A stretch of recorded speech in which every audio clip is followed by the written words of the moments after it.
This Signet coming at you again.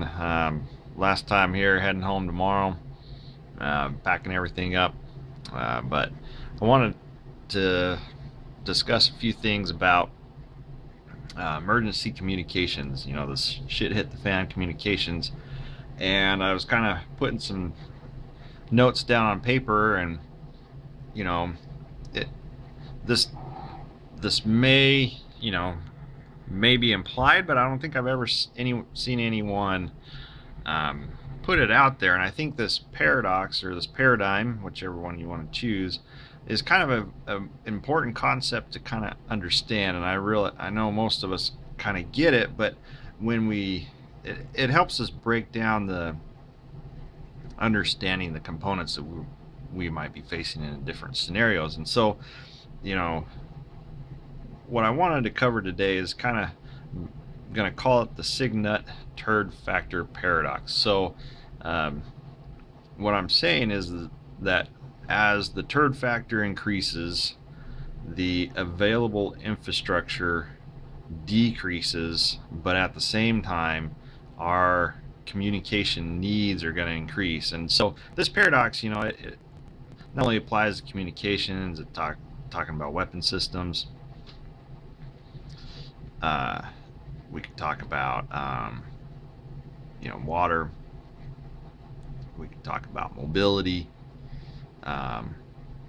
food.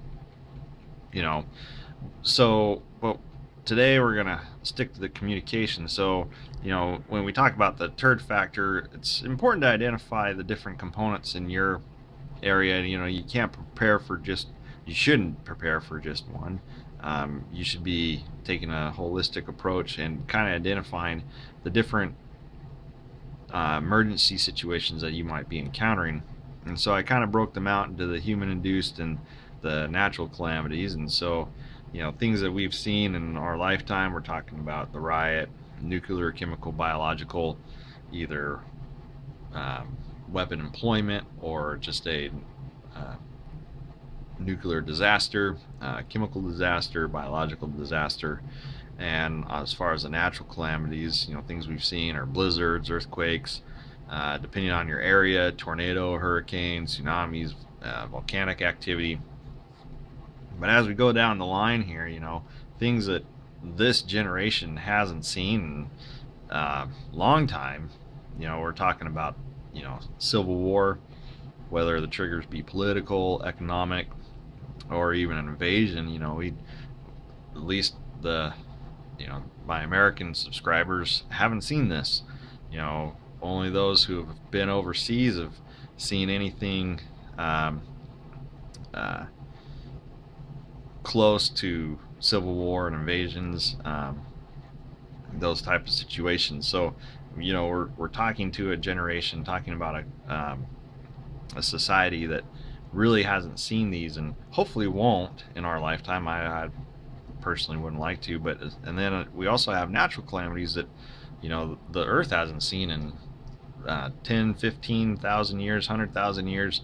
We're talking about the global calamities. It wasn't but 10, 15,000 years ago we were in an ice age, and particularly in my area in Utah was completely underwater. Lake Bonneville, almost all of Utah, all the Wasatch Front area, urban areas would have been underwater.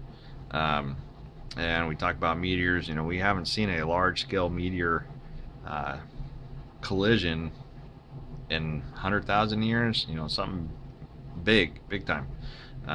Hopefully we won't see those. But when we talk about the shit hit the fan communications, let's think about and identify what components are, what type of communication system can manage these type of calamities. And not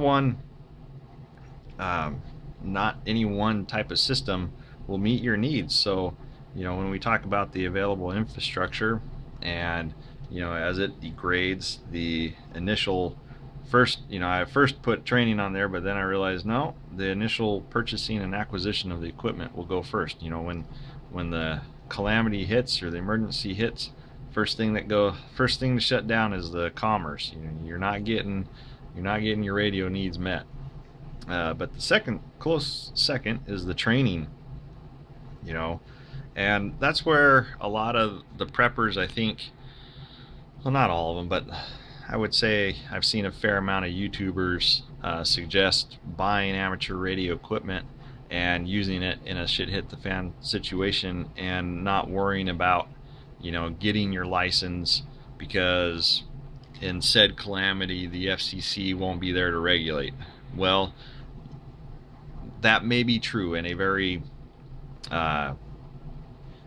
you know, unprobable scenario. It might be true. However, the training piece, if that happens, if there is a national or international calamity that takes the FCC down, and you could get away with operating amateur radio equipment without legal restitution, you're not going to have the training to use it. You know, looking at these pieces of equipment, you know, during the calamity is not the time to unbox this and say, oh yeah, all right, okay, well, here, compadre, take this and turn it on, and yeah, we'll communicate somehow. You're at that point in time, it's a little late. You know, the two of these aren't going to just turn on and talk. You got to be trained for it, and when the calamity happens, that's the worst time to think you're going to be able to find the time to integrate that training. It's like buying a gun without training on it.